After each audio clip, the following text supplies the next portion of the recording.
Welcome. In front of me is an ASUS ZenFone 12 Ultra, and today I will show you how you can boot this device into Bootloader.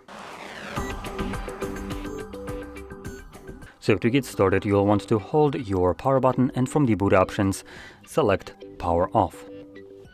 Now when the device turns off, hold power button and the volume up at the same time, and this will boot us into the boot mode, or like I said, Bootloader. Now in here you can use volume buttons to navigate through the options, which will be displayed one by one right here. So if I start scrolling down, we have start, then we have a restart bootloader, which just takes us back here, recovery mode, power off, and we're back to start. Now whatever option you have selected, you can confirm it using your power button. So I will confirm start, which takes me back to Android. And there we go. So if you found this very helpful, don't forget to hit like, subscribe, and thanks for watching.